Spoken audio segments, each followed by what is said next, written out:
നമ്മുടെ ഖുർആൻ പഠന പരമ്പര തുടരുകയാണ്. അൽ ബഖറ സൂറത്തിലെ 230 ആയത്താണ് ഇന്ന് നമ്മൾ ചർച്ചയ്ക്ക് എടുക്കുന്നത്.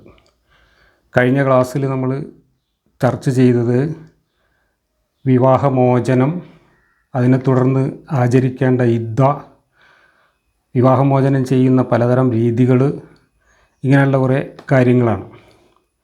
ഈ കാര്യങ്ങളൊക്കെ ഖുർആനിൽ വെളിപാടുകളായി അവതരിച്ചത് മദീനയിൽ മുഹമ്മദ് തൻ്റെ ജീവിത ചുറ്റുപാടുകളിൽ അന്നത്തെ ഗോത്ര ആചാരങ്ങളുമായി ബന്ധപ്പെട്ട് തൻ്റെ മുമ്പിൽ വന്ന പ്രശ്നങ്ങൾക്ക് പരിഹാരം നിർദ്ദേശിച്ചുകൊണ്ട് പറഞ്ഞ കാര്യങ്ങളാണ് എന്ന് കഴിഞ്ഞ ക്ലാസ്സിൽ നമ്മൾ വിശദമായിട്ട് ചർച്ച ചെയ്തു. അന്നത്തെ ജാഹിലിയ അറബികൾക്കിടയിൽ നിലനിന്നിരുന്ന അങ്ങേയറ്റം ജുഗുപ്സാവഹമായ വൃത്തികെട്ട ആചാരങ്ങളെ മുഴുവൻ പെറുക്കിയെടുത്തുകൊണ്ട് അതെല്ലാം ദൈവത്തിൻ്റെ വെളിപാടാണ് എന്നും പറഞ്ഞ് ഈ ഖുർആനിൽ നിരത്തി വയ്ക്കുകയാണ് മുഹമ്മദ് ചെയ്തിട്ടുള്ളത്. ജാഹിലിയ കാലത്ത് തന്നെ നിലനിന്നിരുന്നു എന്ന് പോലും കരുതാനാവാത്ത, അക്കാലത്ത് പോലും ആളുകൾക്ക് ചിന്തിക്കാൻ കഴിയാത്തത്ര വൃത്തികെട്ട അങ്ങേയറ്റം വഷളത്തരങ്ങൾ നിറഞ്ഞ അനാചാരങ്ങളും മുഹമ്മദ് സ്വന്തം വകയായിട്ട് വെളിപാടാക്കി ഇറക്കിയതിൻ്റെ മറ്റൊരു ഉദാഹരണമാണ് ഇന്ന് ചർച്ച ചെയ്യാൻ പോകുന്നത്. ഇത് ജാഹിലിയ കാലത്ത് ഉണ്ടായിരുന്ന ആചാരമായിരുന്നോ, അതോ അന്നുണ്ടായിരുന്നതിനേക്കാൾ വൃത്തികെട്ട ഒരു ആചാരം മുഹമ്മദിൻ്റെ മനസ്സിൽ നിന്ന് പുറത്തേക്ക് വന്നതാണോ എന്ന കാര്യം ഗവേഷണ വിഷയമാക്കേണ്ടതാണ്. എന്തായാലും ഞാൻ ആ വാക്യം 230 വാക്യം അമാനി മൗലവിയുടെ തഫ്സീറിൽ നിന്ന് വായിച്ച് കേൾപ്പിക്കാം. തുടർന്ന് ഇന്ന് എൻ്റെ കയ്യിൽ മറ്റൊരു തഫ്സീർ കൂടെ ഉണ്ട്, ഇമാം റാസിയുടെ തഫ്സീർ. ആ തഫ്സീറിൽ നിന്നുള്ള വിശദാംശങ്ങളും ഈ ആയത്ത് അവതരിച്ചു എന്ന് കരുതപ്പെടുന്ന പശ്ചാത്തലം വിവരിക്കുന്ന ഹദീസുകളും മറ്റും ഇബ്നു കസീറിൽ വിശദീകരിച്ചിട്ടുണ്ട്. അതെല്ലാം വിശദമായി ചർച്ച ചെയ്യാനാണ് ഉദ്ദേശിക്കുന്നത്. ഈ ഒരു വിഷയം, ഈ ഒരു ആചാരം, ഇത് മുഹമ്മദിൻ്റെ കാലത്ത് ജാഹിലിയ അറബികൾ ആചരിച്ചിരുന്നതായാലും അതല്ല മുഹമ്മദ് സ്വന്തം വക ഉണ്ടാക്കിയതായാലും ശരി, ഇസ്ലാം മതത്തിൽ, മുസ്ലിം സമൂഹത്തിൽ ലോകത്തെല്ലായിടത്തും ഏറ്റവും കൂടുതൽ പരിഹസിക്കപ്പെട്ടിട്ടുള്ള ഒരു വൃത്തികെട്ട ആചാരമാണിത്. നമ്മുടെ നാട്ടിൽ തന്നെ ഈ ആചാരവുമായി ബന്ധപ്പെട്ട ഒരുപാട് സംഭവങ്ങൾ നമ്മുടെ വാർത്താ മാധ്യമങ്ങളിൽ ചർച്ചയാവുകയും അതിൻ്റെ പേരിൽ വലിയ വിവാദങ്ങളും ചർച്ചകളും അങ്ങേയറ്റം പരിഹാസ്യമായിട്ടുള്ള അവസ്ഥകളുമൊക്കെ സൃഷ്ടിക്കപ്പെട്ടിട്ടുള്ള നിരവധി അനുഭവങ്ങൾ എനിക്ക് തന്നെ നേരിട്ട് ഓർമ്മയുണ്ട്. മാത്രമല്ല, കഥകളിലും നോവലുകളിലും സിനിമകളിലുമൊക്കെ ഈ ഒരു ആചാരം വളരെയധികം പരിഹസിക്കപ്പെട്ടിട്ടുണ്ട്. ഇതിനെക്കുറിച്ചൊക്കെ ആദ്യകാലത്ത് വാർത്തകളും മറ്റും കാണുമ്പോൾ, സിനിമകളിലും മറ്റും പരിഹസിക്കുന്നത് കാണുമ്പോൾ സത്യത്തിൽ ഇങ്ങനെ ഒരു സമുദായത്തിൽ ജനിച്ചു പോയതിൽ പോലും എനിക്കൊക്കെ ലജ്ജ തോന്നിയിട്ടുണ്ട്. അത്രമാത്രം വൃത്തികെട്ട, മനുഷ്യത്വരഹിതമായ, സ്ത്രീകളെ അങ്ങേയറ്റം തരം താഴ്ത്തുന്ന, ആത്മാഭിമാനമുള്ള ഒരു സ്ത്രീക്കും ഉൾക്കൊള്ളാൻ കഴിയാത്ത, ചിന്തിക്കാൻ പോലും കഴിയാത്ത ഒരു പ്രാകൃതമായ ആചാരം. ഇത് ജാഹിലിയ കാലത്ത് ഉണ്ടായിരുന്നോ എന്ന് പോലും സംശയമാണ്. അന്നത്തെ കാലത്തെ ആളുകൾക്ക് പോലും ലജ്ജാകരമായി തോന്നാനിടയുണ്ടായിരുന്ന ഒരു വൃത്തികെട്ട ആചാരം. ഇതാണ് ഈ ഖുർആനിലൂടെ അവതരിച്ചിട്ടുള്ളത്. ഇതിനെക്കുറിച്ചൊക്കെ ആദ്യകാലത്തൊക്കെ നമ്മൾ വാർത്തകളും മറ്റും കേൾക്കുമ്പോൾ ഇതൊന്നും മതത്തിലുള്ളതായിരിക്കാൻ സാധ്യതയില്ല, വല്ല വാറോല ഹദീസുകളിലോ അല്ലെങ്കിൽ അങ്ങനെയുള്ള വല്ല കിതാബുകളിലൂടെയും വന്നതായിരിക്കാം എന്നൊക്കെയാണ് നമ്മളെയൊക്കെ പലരും പറഞ്ഞ് ധരിപ്പിച്ചിരുന്നത്. ഞാനും അങ്ങനെയാണ് ധരിച്ചിരുന്നത്.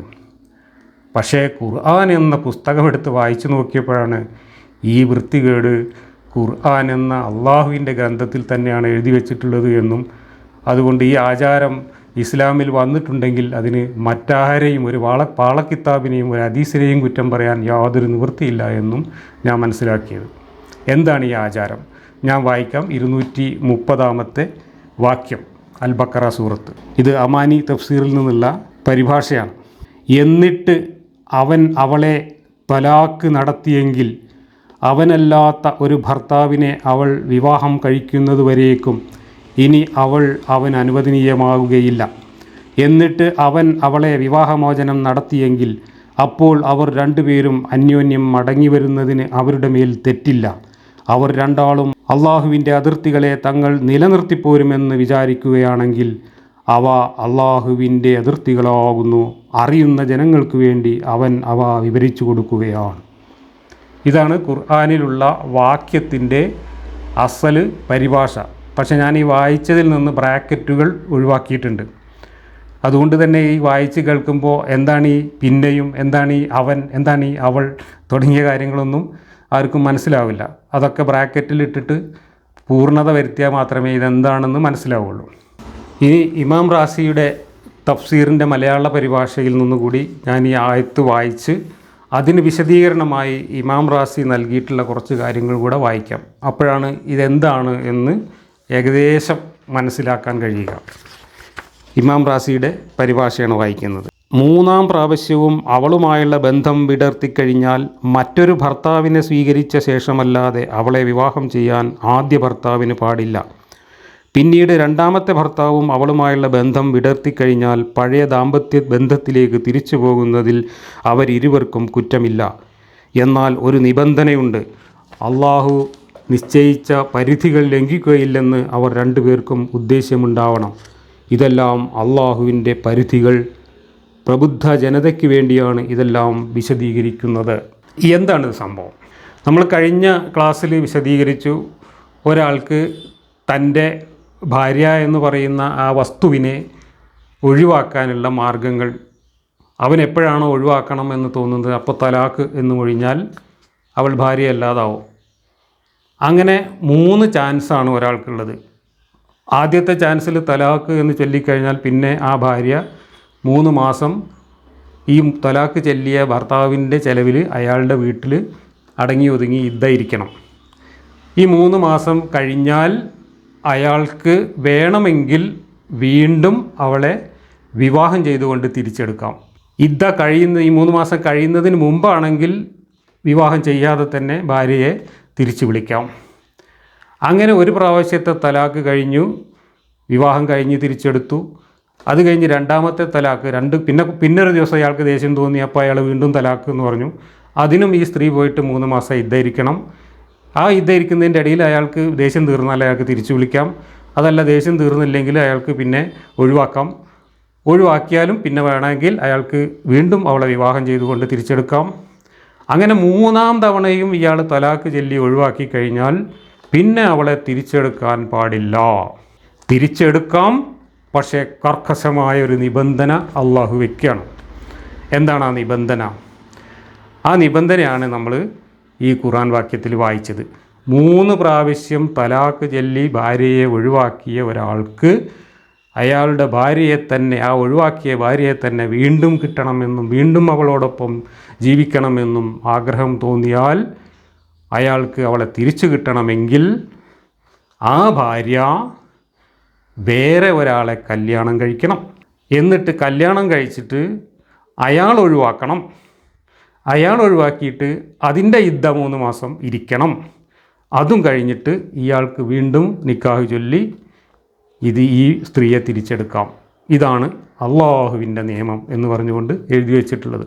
അങ്ങനെ 2-ാമത് കല്യാണം കഴിച്ച ആൾ വെറുതെ കല്യാണം കഴിച്ചിട്ട് കാര്യം തീർത്തു വിട്ടാൽ പോരാ എന്നും അയാളുമായിട്ട് കൃത്യമായും പൂർണ്ണതയുള്ള ലൈംഗിക ബന്ധം നടത്തിയിരിക്കണമെന്നും നിബന്ധനയാണ് എന്നാണ് ഈ ഖുർആൻ വാക്യത്തെ വ്യാഖ്യാനിച്ചുകൊണ്ട് തഫ്സീറുകാരെല്ലാം എഴുതി വച്ചിട്ടുള്ളത്. അത് സാധൂകരിക്കുന്ന ഒരുപാട് ഹദീസുകളും സംഭവങ്ങളും ഇവർ വിവരിക്കുന്നുണ്ട്. ഞാൻ അതിൻ്റെ വിശദാംശങ്ങളിലേക്ക് വരാം. ഇമാം റാസി ഈ ആയത്തിനെ തുടർന്ന് എഴുതി വച്ചിട്ടുള്ള ഏതാണ്ട് 2-3 പേജ് അത് ഞാൻ വായിക്കാം. അപ്പോൾ കാര്യങ്ങൾ ഏറെക്കുറെയൊക്കെ നമുക്ക് പിടികിട്ടും. അതിൻ്റെ കൂടെ നമുക്ക് മറ്റു കാര്യങ്ങൾ കൂടി ചർച്ച ചെയ്യാം. ഇമാം റാസി പറയുന്നു, 3-ാമത്തെ തലാക്ക് തിരിച്ചെടുക്കാനുള്ള അവകാശം ഇല്ലാതാക്കുമെന്ന് അള്ളാഹു ഖണ്ഡിതമായി വ്യക്തമാക്കുന്നു. 3-ാമത്തെ തലാക്കും ചൊല്ലി ഒഴിവാക്കിയാൽ പിന്നെ ആ ഭാര്യയെ തന്നെ തിരിച്ചു വിളിക്കാനുള്ള അയാളുടെ അവകാശം ഇല്ലാതാവുന്നു എന്നാണ് ഇവിടെ വ്യക്തമാകുന്നത്. 2-ാമത്തെ തലാക്ക് കഴിഞ്ഞാലത്തെ അവസ്ഥകൾ 3 1ഉം 2ഉം തലാക്ക് കഴിഞ്ഞിട്ടുള്ളൂ എങ്കിൽ അവിടെ 3 ചോയ്സ് ഉണ്ട്. എന്തൊക്കെയാണ്? 1, അവളെ മടക്കിയെടുക്കുക. അത് ഖുർആൻ 229 കഴിഞ്ഞ ക്ലാസ്സിൽ നമ്മൾ ചർച്ച ചെയ്ത വാക്യമനുസരിച്ച്. 2-ാമത്തെ ചോയ്സ് കഴിയുന്നത് വരെ മടക്കിയെടുക്കാതെ വിടുക. അപ്പോൾ അവളെ നല്ല നിലക്ക് പിരിച്ചുവിടാം. അപ്പോൾ കഴിയോളം ഒന്നും ചെയ്യാതിരുന്നാൽ കഴിഞ്ഞിട്ട് അവൾ പറഞ്ഞേക്കാം. മൂന്നാമത്തെ ചോയ്സ്, മൂന്നാമത്തെ തൊലാക്കും ചൊല്ലുക. 2 തൊലാക്ക് ചൊല്ലി അതിൻ്റെ ഇദ്ദയും കഴിഞ്ഞ് അവൾ മടങ്ങി വന്നാൽ പിന്നെ വേണമെങ്കിൽ അയാൾക്ക് മൂന്നാമത്തെ തൊലാക്കും ചൊല്ലാം. ഈ 2 സൂക്തങ്ങൾക്കിടയിൽ ആയത്തുൽ കുൽ വന്നത് പ്രത്യക്ഷത്തിൽ വിഷയബാഹ്യമായി തോന്നിയേക്കാം. ഈ കുൽ എന്താണെന്ന് കഴിഞ്ഞ ക്ലാസ്സിൽ നമ്മൾ വിശദീകരിച്ചു. ഒരു പെണ്ണിന് തൻ്റെ ഭർത്താവിൽ നിന്ന് യാതൊരു ലൈംഗിക ആസ്വാദനവും സാധ്യമാകാത്ത വിധം അയാൾക്ക് എന്തെങ്കിലും പ്രശ്നങ്ങളുണ്ടെങ്കിൽ അയാളുടെ കയ്യിൽ നിന്ന് വാങ്ങിയിട്ടുള്ള പൈസ അയാൾക്ക് തന്നെ തിരിച്ചു കൊടുത്തുകൊണ്ട് അയാളോട് വിവാഹമോചനം ആവശ്യപ്പെടാം. അയാൾ ചെയ്യുന്നില്ലെങ്കിൽ ഒരു ഇമാമിൻ്റെ അടുത്തോ അല്ലെങ്കിൽ ഒരു ജഡ്ജിയുടെ അടുത്തോ പോയിട്ട് അവൾക്ക് വിവാഹമോചനം നേടാം. അതിനുള്ള അവകാശമാണ് കുൽ എന്ന് പറയുന്നത്. പക്ഷേ ആ കുൽ പ്രായോഗികമല്ല എന്നും ഈ വ്യാഖ്യാതാക്കൾ എല്ലാവരും കൂടി തീരുമാനിച്ചിട്ടുണ്ട്. കാരണം ഖുർആനിൽ തന്നെ പറഞ്ഞിട്ടുള്ള മറ്റു നിബന്ധനകളോടെയൊക്കെ കൂടെ ഒരുമിച്ച് വരുമ്പോൾ ഇങ്ങനെ ഒരു കുൽ നടത്തുക എന്നത് അപ്രായോഗികവുമാണ്, അതുകൊണ്ട് തന്നെ അത് അപ്രസക്തവുമാണ് എന്ന വ്യാഖ്യാനങ്ങളുണ്ട്. അതുകൊണ്ടാണ് ഈ കുൽ എന്ന് പറയുന്ന സമ്പ്രദായം ഇന്ന് മുസ്ലിം സമുദായത്തിൽ എവിടെയും കാര്യമായിട്ട് നടക്കാതിരിക്കുന്നതും അങ്ങനെ നടക്കുന്നതായിട്ട് നമുക്ക് കാണാതിരിക്കുന്നതും. മറിച്ച് വിവാഹമോചനത്തെക്കുറിച്ചൊക്കെ വിമർശനം ഉന്നയിക്കുമ്പോൾ ഈ കുൽഉം പൊക്കിക്കൊണ്ട് വരാറുണ്ട് പലരും. മൂന്നാമത്തെ ത്വലാഖിന് മുമ്പല്ലാതെ മടക്കിയെടുക്കലും കുൽഉം ശരിയാവുകയില്ല. മൂന്നാമത്തെ തലാഖിന് ശേഷമാവട്ടെ ഇവയൊന്നും അവശേഷിക്കുന്നുമില്ല. ഇക്കാരണത്താലാണ് അള്ളാഹു മടക്കിയെടുക്കലിനെ സംബന്ധിച്ച വിധി ഇവയ്ക്കിടയിൽ തന്നെ പരാമർശിച്ചത്. അതിനെ തുടർന്നുള്ള കുൽഇൻ്റെ വിധിയും ഇവയെല്ലാത്തിനും ശേഷം മൂന്നാമത്തെ തലാഖിൻ്റെ നിയമവും പറഞ്ഞു. ഈ വിഷയത്തിൽ പരിഗണനീയമായ എല്ലാ നിയമങ്ങളുടെയും പര്യവസാനം ഇതായതുകൊണ്ടാണ് അപ്രകാരം ചെയ്തത്. 3 പ്രാവശ്യം ത്വലാഖ് ചൊല്ലി പിരിച്ചവൾ 5 നിബന്ധനകൾ പൂർത്തിയായാലല്ലാതെ ആദ്യ ഭർത്താവിന് അനുവദനീയമാവുകയില്ല. അപ്പോൾ 3 തലാഖും ചൊല്ലി പറഞ്ഞയച്ച പെണ്ണിന് വീണ്ടും ആദ്യ ഭർത്താവിനെ കിട്ടണമെങ്കിൽ 5 കടമ്പകൾ കടക്കേണ്ടതുണ്ട്. ആ 5 കടമ്പകളുടെ ലിസ്റ്റാണ് ഇനി ഞാൻ വായിക്കുന്നത്. 1 ഇദ്ദ കഴിഞ്ഞിട്ട് രണ്ടാമത്തെ വിവാഹം, വീണ്ടും തലാഖ്, വീണ്ടും ഇദ്ദ, പിന്നെ പുനർവിവാഹം. ഇതാണ് 5 സ്റ്റെപ്പുകൾ. പക്ഷെ അതിനകത്ത് വിട്ടുപോയ ഒരു സ്റ്റെപ്പും കൂടെ ഉണ്ട്, അത് ഞാൻ പറയാം. അത് അടുത്ത ഖണ്ഡികയിൽ വരുന്നുണ്ട്. കേവല വിവാഹബന്ധം കൊണ്ട് തന്നെ ഇവൾ ആദ്യ ഭർത്താവിന് അനുവദനീയമാകുമെന്ന് സഈദ് ബിൻ ജുബൈറും സഈദ് ബിൻ മുസയ്യബും പറയുന്നു. ഇതിൽ ലൈംഗിക ബന്ധവും നടക്കണമെന്ന നിബന്ധന ഖുർആനാണോ സുന്നത്താണോ വെച്ചത് എന്ന കാര്യത്തിൽ ഭിന്നസ്വരത്തിലാണ് പണ്ഡിത ലോകം. അപ്പോൾ ഇങ്ങനെ രണ്ടാമത്തെ പുതിയാപ്പിള കല്യാണം കഴിച്ചിട്ട് അപ്പോൾ തന്നെ കാര്യം തീർത്താൽ, അല്ലെങ്കിൽ കല്യാണം കഴിച്ച് കുറച്ച് കാലം കഴിഞ്ഞ് ലൈംഗിക ബന്ധത്തിലൊന്നും ഏർപ്പെടാതെ കാര്യം തീർത്ത് ഒഴിവാക്കിയാൽ ആദ്യ ഭർത്താവിന് ഇവൾ അനുവദനീയമാകുമോ? ഖുർആൻ അനുസരിച്ച്, ഖുർആനിലെ വാക്യഘടന അനുസരിച്ച് വിവാഹം കഴിച്ചാൽ മതി എന്നാണ് പറയുന്നത്. പക്ഷേ വിവാഹം എന്നതിൻ്റെ നിർവചനം നിക്കാഹ് ചൊല്ലൽ മാത്രമല്ല എന്നും ആണും പെണ്ണും തമ്മിൽ ലൈംഗിക ബന്ധത്തിൽ ഏർപ്പെടുന്നതോടുകൂടിയ വിവാഹബന്ധം തന്നെ പൂർണ്ണമാവുകയുള്ളൂ എന്നുമൊക്കെ വ്യാഖ്യാനിച്ചുകൊണ്ടും പിന്നെ മുഹമ്മദ് നബി ഈ ആയത്തിന് കൃത്യമായി വിശദീകരണമായിട്ട് പല സന്ദർഭങ്ങളിലും പറഞ്ഞിട്ടുള്ള വിശദീകരണങ്ങൾ അനുസരിച്ചും ഒരുപാട് മുഫസ്സിറുകളും ഫുഖഹാക്കളും പറയുന്നത് കേവലം വിവാഹബന്ധം പോരാ, മറിച്ച് ആ രണ്ടാം വിവാഹത്തിൽ ഏർപ്പെട്ടവർ തമ്മിൽ കൃത്യമായ പൂർണ്ണമായ ലൈംഗിക ബന്ധം നടന്നിരിക്കണം. അതിൻ്റെ വിശദാംശങ്ങളൊക്കെ ഉണ്ട് മറ്റ് കർമ്മശാസ്ത്ര ഗ്രന്ഥങ്ങളിൽ, അതിലേക്കൊന്നും നമ്മൾ പോകുന്നില്ല. അങ്ങനെ പൂർണ്ണമായ ലൈംഗിക ബന്ധം നടന്നെങ്കിൽ മാത്രമേ ഈ പെണ്ണ് ആദ്യ ഭർത്താവിന് ഹലാലാവുകയുള്ളൂ എന്നാണ് പണ്ഡിത ലോകം പറയുന്നത്. എന്നാൽ അങ്ങനെയൊന്നും വേണ്ട, വിവാഹബന്ധം മാത്രം മതി എന്ന് പറഞ്ഞ 2 പേരുടെ പേരാണ് ഇപ്പോൾ നമ്മൾ റാസിയുടെ തഫ്സീറിൽ വായിച്ചത്. ആരാണത് പറഞ്ഞത്? സഈദ് ബിൻ ജുബൈറും സഈദ് ബിൻ മുസയ്യബും അങ്ങനെയാണ് പറഞ്ഞിട്ടുള്ളത്. ഈ 2 കാര്യങ്ങളും ഖുർആൻ കൊണ്ട് അറിയപ്പെട്ടതാണെന്ന് അബൂ മുസ്ലിം ഇസ്ഫഹാനി പറയുന്നു. അപ്പോൾ ഖുർആനിൽ പറഞ്ഞ ഈ വിവാഹം നിർബന്ധമാണ് എന്ന് പറഞ്ഞ വാക്യത്തിൽ തന്നെ ലൈംഗിക ബന്ധം ഉൾപ്പെടുന്നുണ്ട് എന്നാണ് ഇവരൊക്കെ വ്യാഖ്യാനിക്കുന്നത്. കാരണം വിവാഹം ആവണമെങ്കിൽ തന്നെ ലൈംഗിക ബന്ധം നടക്കണമെന്നാണ്. ഇതാണ് ഇതിൽ തിരഞ്ഞെടുക്കപ്പെട്ട അഭിപ്രായവും.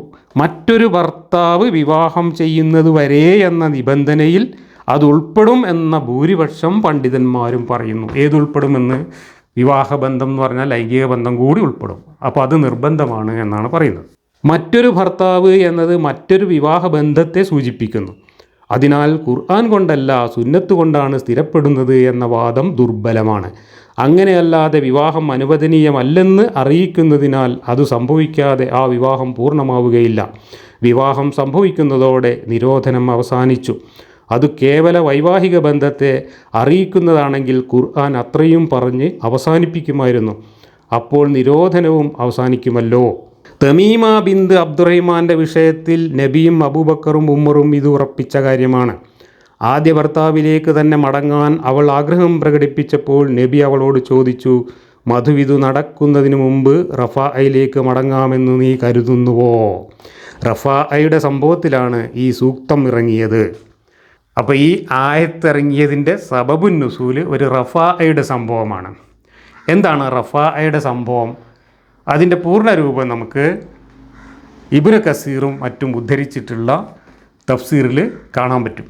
ഇതാ ഇബ്നു കസീർ ഉദ്ധരിച്ച ഇമാം അഹ്മദിൻ്റെ ഹദീസ്. ആയിഷ സെറ്റ്, the wife of Rifa'a came while I and Abu Bakr were with the Prophet, and she said, I was Rifa'a's wife, but he divorced me and it was an irrevocable divorce. Then I married Abdurrahman ibn Az-Zubair, but his sexual organ is minute like a string. She then took a small string of her garment to resemble how small his sexual organ was. Khalid ibn Said ibn al-As, who was next to the door and was not yet allowed in, said, Oh Abu Bakr, why do you not forbid this woman from what she is revealing frankly before the Prophet? The Prophet merely smiled. Then Allah's messenger asked her, Do you want to remarry Rifa? You cannot unless you experience his Usaila and he experiences your Usaila. That is, had a complete sexual relation with your present husband. ഇതാണ് റിഫാ സംഭവം. ഇപ്പോൾ ഒരു പെണ്ണ് വന്നിട്ട് ആയിഷൻ്റെ അടുത്ത് വന്നിട്ട് പറയാണ്, ഞാൻ റിഫായുടെ വൈഫാണ്, പക്ഷേ അയാൾ എന്നെ ഡൈവോഴ്സ് ചെയ്തു, അത് തിരിച്ചെടുക്കാൻ പറ്റാത്ത മുത്തലാഖായിരുന്നു. അതിനുശേഷം ഞാൻ ഈ അബ്ദുറഹിമാൻ എന്ന് പറയുന്ന ആളെ കല്യാണം കഴിച്ചു, പക്ഷേ ഈ അബ്ദുറഹിമാന് സുനയില്ല എന്ന് പറഞ്ഞിട്ട് അവളുടെ വസ്ത്രത്തിൽ നിന്ന് ഒരു നൂലെടുത്തിട്ട് ആ നൂലിൻ്റെ തുഞ്ചങ്ങനെ കാണിച്ചു കൊടുത്ത് നബിക്ക്, ഇത്രയേ ഉള്ളൂ എന്ന് പറഞ്ഞിട്ട്. അപ്പോൾ നബി ചോദിക്കുകയാണ്, നബി അത് കണ്ടപ്പോൾ ഒന്ന് ചിരിച്ചു. വേറൊരു ചെങ്ങായി, എന്താണ് ഈ പെമ്പറന്നോള് നബീൻ്റെ മുമ്പിലൊക്കെ ഇങ്ങനെ പറയുന്നത് എന്നൊക്കെ പറഞ്ഞിട്ട് അവിടെ ഇരുന്ന് ചൂടായ കാര്യമാണ് നമ്മൾ വായിച്ചത്. എന്തായാലും നബിക്ക് ഇത് കേട്ടപ്പോൾ വലിയ ഇൻട്രസ്റ്റായി. മൂപ്പര് ചിരിച്ചിട്ട് ഇവളോട് ചോദിച്ച്, എനിക്കിനി പഴയ റിഫായൻ്റെ അടുത്തേക്ക് തന്നെ തിരിച്ചു പോകണമെന്ന് ആഗ്രഹം ഉണ്ടോയെന്ന് ചോദിച്ചു. അപ്പോൾ അവൾ പറഞ്ഞാൽ എനിക്ക് എൻ്റെ അടുത്ത് തന്നെ പോയാൽ കൊള്ളാം, ആദ്യത്തെ ഭർത്താവിൻ്റെ അടുത്ത് തന്നെ പോയാൽ കൊള്ളാമെന്ന് ആഗ്രഹമുണ്ട് എന്ന്. അപ്പോൾ നബി നിബന്ധന പറയാണ്, പക്ഷേ നിൻ്റെ ഉസൈല അവനും അവൻ്റെ ഉസൈല നീയും ആസ്വദിച്ചിട്ടല്ലാതെ പറ്റൂല മോളേ. ഉസൈല എന്ന് പറഞ്ഞാൽ തേൻതുള്ളി എന്നാണ് അർത്ഥം കൊടുത്തിട്ടുള്ളത്. അതാണ് മധുവിധു എന്ന് നമ്മൾ നേരത്തെ വായിച്ചത്. അതായത് നിൻ്റെ തേനും അവൻ്റെ തേനും മിക്സ് ആവണം, രണ്ടുപേർക്കും വിജാക്കുലേഷൻ നടക്കണം, അത്രയും പൂർണ്ണമായ ലൈംഗിക ബന്ധം നടന്നിട്ടല്ലാതെ നിനക്ക് അവനെ ആദ്യത്തെ ഭർത്താവിൻ്റെ അടുത്തേക്ക് പോകാൻ പറ്റൂല എന്ന്. അപ്പോൾ ഇപ്പോഴത്തെ ഭർത്താവിനാണെങ്കിലോ അതിനൊന്നുള്ള സാധനം തൊട്ടില്ല താനും. എന്താ ഇനി ആ പെണ്ണ് ചെയ്യുക? ഇതാണ് പ്രശ്നം. ഇങ്ങനത്തെ ഒരു സന്ദർഭത്തിലാണ് അള്ളാഹു ഇറങ്ങിയിട്ട് ഈ ആയത്തിറക്കിയിരിക്കുന്നത്. നിങ്ങൾ ആലോചിച്ച് നോക്കുക അള്ളാഹുവിൻ്റെ ഒരു നിലവാരം, ഈ പ്രവാചകൻ്റെ ഒരു നിലവാരം. ഇനി ഇതേ തുടർന്ന് ഇബ്നു കസീറിൻ്റെ തഫ്സീറിൽ തന്നെ എഴുതിയിട്ടുള്ള മറ്റൊരു ഭാഗം ഞാൻ വായിക്കാം. Until she has married another husband എന്ന് ബ്രാക്കറ്റിൽ കൊടുത്തിട്ട് ഈ ആയത്തിനെ കുറിച്ച് പറയുകയാണ്. This meaning until she legally marries another man. For instance, if she has sexual intercourse with any man, even her master, if she was a servant, she would still be ineligible for marriage for ex-husband who divorced her thrice, because whoever she had sexual relation with was not her legal husband. എന്താണ് സംഭവം? ഇവള് ഈ 3 തലാഖും ചൊല്ലിയതിന് ശേഷം അവൾ ആരെങ്കിലുമൊക്കെ ആയിട്ട് ലൈംഗിക ബന്ധത്തിൽ ഏർപ്പെട്ടു എന്ന് വിചാരിക്കാം. ഇനിയിപ്പോൾ അവളൊരു അടിമയാണെങ്കിൽ സ്വാഭാവികമായിട്ടും അവളുടെ ഉടമയുമായിട്ട് അവൾ ലൈംഗിക ബന്ധത്തിൽ ഏർപ്പെടും. ഇനി അതല്ലെങ്കിൽ വല്ല താൽക്കാലിക വിവാഹം പോലെയുള്ള സമ്പ്രദായം വെച്ചിട്ടൊക്കെ അവൾക്ക് വേറെ ആൾക്കാരായിട്ട് ലൈംഗിക ബന്ധത്തിൽ ഏർപ്പെടാൻ പറ്റുകയാണെങ്കിൽ ആ ലൈംഗിക ബന്ധം പോലും ഈ ആദ്യ ഭർത്താവിനെ തിരിച്ചെടുക്കുന്നത് ലീഗലാക്കുന്നതിനുള്ള വ്യവസ്ഥയായിട്ട് അംഗീകരിക്കാൻ പറ്റില്ല. കാരണം അത് ലീഗലായിട്ടുള്ള മാരേജ് അല്ല. അപ്പോൾ ലീഗലായിട്ട് ഒരാളെ മാരേജ് ചെയ്ത് അയാളുമായിട്ട് ബന്ധപ്പെട്ട് അയാൾ തലാക്ക് ചൊല്ലി അതിൻ്റെ ഇദ്ദയും കഴിഞ്ഞാൽ മാത്രമേ ആദ്യ ഭർത്താവിനെ വീണ്ടും കെട്ടാൻ പറ്റുള്ളൂ എന്നാണ് വ്യക്തമായിട്ട് ഇവിടെ പറയുന്നത്. ഇവിടെ ഇവൾ സെർവൻ്റ് ആണെങ്കിൽ, ഇവളൊരു വേലക്കാരിയാണെങ്കിൽ യജമാനുമായിട്ട് സെക്സ് ചെയ്യാമെന്ന് പറയുന്നുണ്ട്. അതല്ലാത്ത പുരുഷന്മാരുമായിട്ട് സെക്സ് ചെയ്യാമെന്ന് പറയുന്നുണ്ട്. അതിൻ്റെയൊക്കെ വരികൾക്കിടയിൽ നിന്ന് നമുക്ക് ആ കാലഘട്ടത്തിലെ ലൈംഗിക സദാചാരം എന്താണ് എന്ന് വായിച്ചെടുക്കാൻ പറ്റും. If she marries a man without consummating the marriage she will not be eligible for her ex husband. അപ്പോൾ മാരേജ് കൺസമ്മേറ്റ് ചെയ്യാതെ, അതായത് ലൈംഗിക ബന്ധം പൂർത്തിയാക്കാതെ കഴിയില്ല. Muslim reported that Aisha said that Allah's messenger was asked about a woman who marries a man who thereafter divorce her thrice. She then marries another man and he divorces her before he has sexual relations with her. Would she be allowed for her first husband? Allah's messenger said no. ഇതാണ് ഇവിടെ പറഞ്ഞിട്ടുള്ളത്. ലൈംഗിക ബന്ധത്തിൽ ഏർപ്പെടാതെ ഒരു രക്ഷയില്ല, അത് നിർബന്ധമായിട്ടുള്ള നിബന്ധനയാണ് എന്നാണ് പറയുന്നത്. ഇതാണിപ്പോൾ റഫായുടെ സംഭവവുമായി ബന്ധപ്പെട്ട് ആയത്തിറങ്ങിയതിൻ്റെ സന്ദർഭം. ഇനി നമുക്ക് റാസിയിൽ തുടർന്ന് വായിക്കാം. അനാവശ്യവും അനഭികാമ്യവുമായ തലാഖിൽ നിന്ന് പുരുഷനെ അകറ്റി നിർത്താനാണ് ഈ നിരോധനം. കാരണം തൻ്റെ ഭാര്യയെ മറ്റൊരു പുരുഷൻ സ്പർശിക്കുന്നത് സ്വാഭാവികമായും അവൻ ഇഷ്ടപ്പെടുകയില്ല. ഇതിൻ്റെ യുക്തിയാണ് ഈ പറഞ്ഞത്. ഈ യുക്തി ഒരു യുക്തി ആവണമെങ്കിൽ പുരുഷൻ എന്ന് പറയുന്ന ഒരാൾ ഒരു സ്വതന്ത്ര വ്യക്തിത്വമുള്ള വികാരവിചാരങ്ങളുള്ള ഒരു മനുഷ്യനും സ്ത്രീ എന്ന് പറയുന്നത് അയാളുടെ ഒരു ഉപകരണവും. ഒരു ഉപകരണം, ഞാൻ ഉപയോഗിച്ചുകൊണ്ടിരിക്കുന്ന ഒരു ഉപകരണം വേറൊരാൾ ഉപയോഗിച്ച് കേടുവരുത്തുന്നത് എനിക്കിഷ്ടമല്ല. ഇപ്പം എൻ്റെ ഒരു ലാപ്ടോപ്പോ എൻ്റെ ഒരു സൈക്കിളോ എൻ്റെ ഒരു മൊബൈൽ ഫോണോ വേറൊരാൾ കൊണ്ടുപോയിട്ട് ഉപയോഗിക്കുക എന്ന് പറയുന്നത് എനിക്കിഷ്ടമില്ലാത്തൊരു കാര്യമാണ്. അപ്പം ഞാൻ എൻ്റെ ലാപ്ടോപ്പ് എന്മേൽ എന്തെങ്കിലും മിസ്റ്റേക്ക് കാണിച്ചാൽ എനിക്കുള്ള ശിക്ഷയായിട്ട് എൻ്റെ ലാപ്ടോപ്പ് പോലീസ് എടുത്തുകൊണ്ട് പോകാം. പോലീസ് എടുത്തുകൊണ്ട് പോയിട്ട് ഓല് കുറേ അതിനകത്ത് വേണ്ടാത്തൊക്കെ കാട്ടി അതിലുള്ള പലതും കളഞ്ഞിട്ട് പിന്നെ എനിക്ക് തിരിച്ചു തരിക. അതുപോലെ ഞാൻ എൻ്റെ ഭാര്യയെ 3 തലാക്കും ചൊല്ലി എനിക്ക് ദേഷ്യം വന്ന സമയത്തോ അല്ലെങ്കിൽ എനിക്ക് മറ്റെന്തെങ്കിലും പ്രശ്നം തോന്നിയ സമയത്തോ എൻ്റെ ഭാര്യയോട് എനിക്ക് ദേഷ്യം തോന്നി, ഞാൻ ഭാര്യയോട് 3 തലാക്ക് എന്ന് പറഞ്ഞു. അങ്ങനെ ഭാര്യ പാവം പോയി കഴിഞ്ഞാൽ അവൾ 3 മാസം ഇതായിരിക്കണം. അത് കഴിഞ്ഞിട്ട് അപ്പോഴേക്കും എൻ്റെ ദേഷ്യമൊക്കെ തീർന്ന് അവളെ തിരിച്ചു വിളിക്കണമെന്ന് എനിക്ക് ആഗ്രഹമുണ്ടെങ്കിൽ എന്ത് ചെയ്യണം? എൻ്റെ ഭാര്യ എന്ന് പറയുന്ന സ്ത്രീ അവളുടെ ആത്മാഭിമാനവും അവളുടെ ശരീരവും അവളുടെ ലൈംഗികതയും ഒക്കെ വേറൊരു പുരുഷന് കാഴ്ചവെച്ചുകൊണ്ട് തൻ്റെ ഭർത്താവിന് താൻ ഒരു സെക്കൻഡ് ഹാൻഡ് ആക്കി അല്ലെങ്കിൽ താൻ കുറച്ച് വേറെ ആൾക്കാർ ഒരു യൂസ്ഡ് പ്രോഡക്റ്റാക്കി മാറ്റിയിട്ട് തിരിച്ചു കൊടുക്കണം. അത് ഭർത്താവിനുള്ള ശിക്ഷയാണ്. ഭർത്താവ് അനാവശ്യമായിട്ട് തലാക്ക് ചൊല്ലിയതിനുള്ള ശിക്ഷയാണ് ഈ പാപം സ്ത്രീ അനുഭവിക്കേണ്ടത്.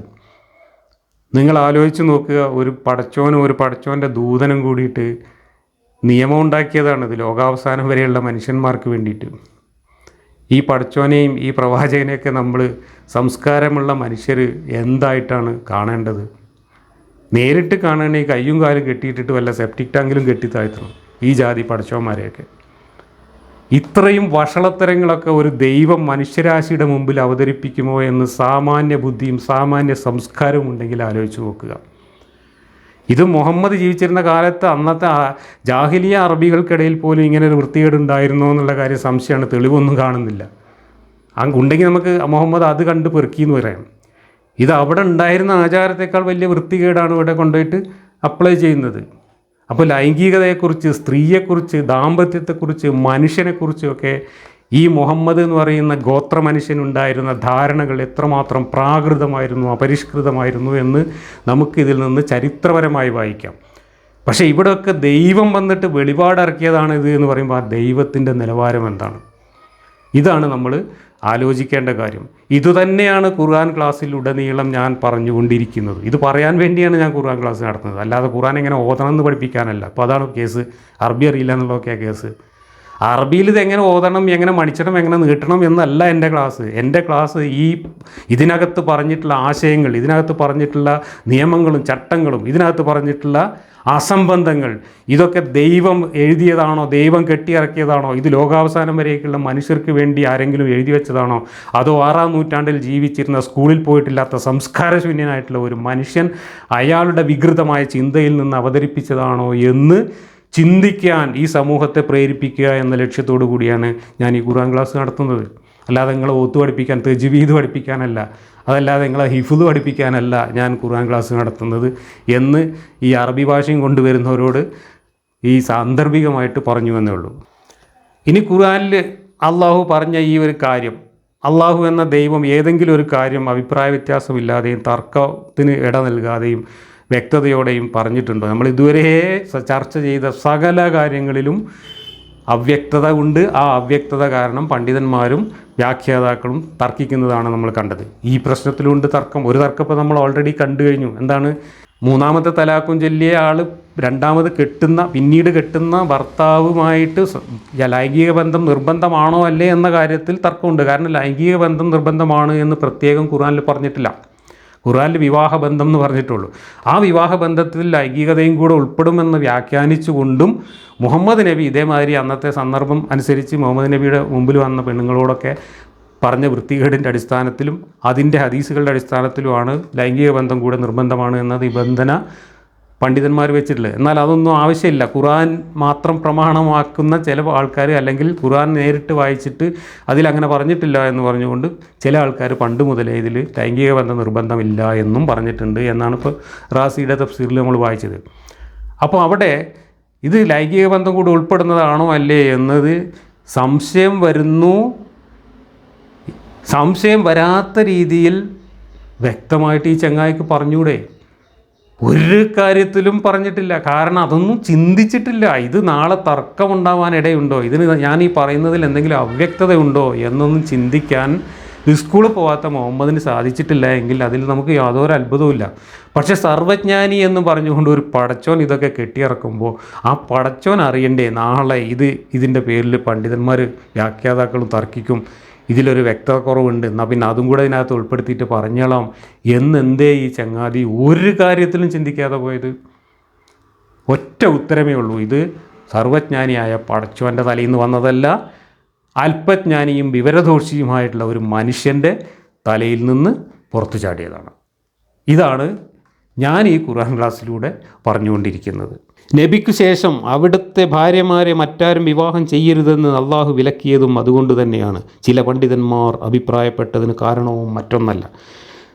മധുവിധു നടക്കുന്നതോടെ മാത്രമേ ഈ അകറ്റി നിർത്തൽ യാഥാർത്ഥ്യമാകൂ. വെറും വിവാഹബന്ധം കൊണ്ട് ഫലമില്ലല്ലോ.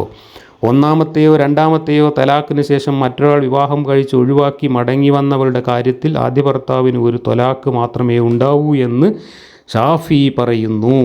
ഇനി അടുത്ത അഭിപ്രായ വ്യത്യാസം, 2 തലാഖ് ചൊല്ലിയതിന് ശേഷം ഒരു പെണ്ണ് വേറെ പോയി കല്യാണം കഴിച്ചു, എന്നിട്ട് അയാൾ അവളെ മൊഴി ചൊല്ലി ആ 2 തലാഖ് ചൊല്ലിയ ആദ്യ ഭർത്താവിനെ തന്നെ ഇവൾ വീണ്ടും കല്യാണം കഴിക്കുകയാണെങ്കിൽ പിന്നെ അവൾക്ക് തലാഖിൻ്റെ ചാൻസ് 1 ആണോ അതോ വീണ്ടും 3 ആണോ എന്ന കാര്യത്തിൽ തർക്കം.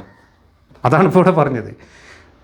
ഒരിക്കൽ കൂടെ പറയാം, 2 തലാഖ്, മുത്തലാഖ് കഴിഞ്ഞിട്ടില്ല, 2 തലാഖ് കഴിഞ്ഞ് ഒരു പെണ്ണ് പോയി, ആ പെണ്ണ് വേറൊരാളെ കല്യാണം കഴിച്ചു, അയാൾ ആ പെണ്ണിനെ കാര്യം തീർത്തു, എന്നിട്ട് അതിൻ്റെ യുദ്ധം കഴിഞ്ഞിട്ട് അവൾക്ക് വീണ്ടും ആദ്യ ഭർത്താവിനെ തന്നെ കെട്ടാം. അങ്ങനെ കെട്ടുകയാണെങ്കിൽ പിന്നെ അവരുടെ ദാമ്പത്യത്തിൽ എത്ര ചാൻസ് ഓഫ് തലാഖ് ബാക്കിയുണ്ട് എന്ന കാര്യത്തിൽ തർക്കം. ആദ്യത്തെ 2ഉം കൂട്ടി ഇനി ഒരു തലാഖും കൂടെ ഉള്ളൂ എന്നാണ് ഇവിടെ ഇമാം ഷാഫി പറയുന്നത്. എന്നാൽ ഇതൊരു പുതിയ കല്യാണമായിട്ട് കണക്കാക്കിയിട്ട് ഇവിടുന്ന് അങ്ങോട്ട് ഇനി 3 തലാഖ് ഉണ്ട് എന്നാണ് വേറെ പണ്ഡിതന്മാർ പറയുന്നത്. തർക്കമാണ്. അള്ളാഹ് ആയത്തിറക്കിയ കാര്യങ്ങളാണ് ഇതൊക്കെ. ഈ തലാഖിൻ്റെയും ഈ ഇടക്കെട്ടിൻ്റെയും ഈ പറയുന്ന മുത്തലാഖിൻ്റെയും ഒക്കെ കാര്യം, ഇദ്ദേഹയുടെ ഒക്കെ കാര്യം അള്ളാഹ് ആയത്തിറക്കി കൊടുത്താണ്. അള്ളാഹ് ഇറക്കിയ ആയത്ത് വായിച്ചിട്ട് പണ്ഡിതന്മാർ തമ്മിൽ ഭിന്നത വരികയാണ്. കാരണം ആയത്തിറക്കലിൻ്റെ കോലം അങ്ങനെയാണ്.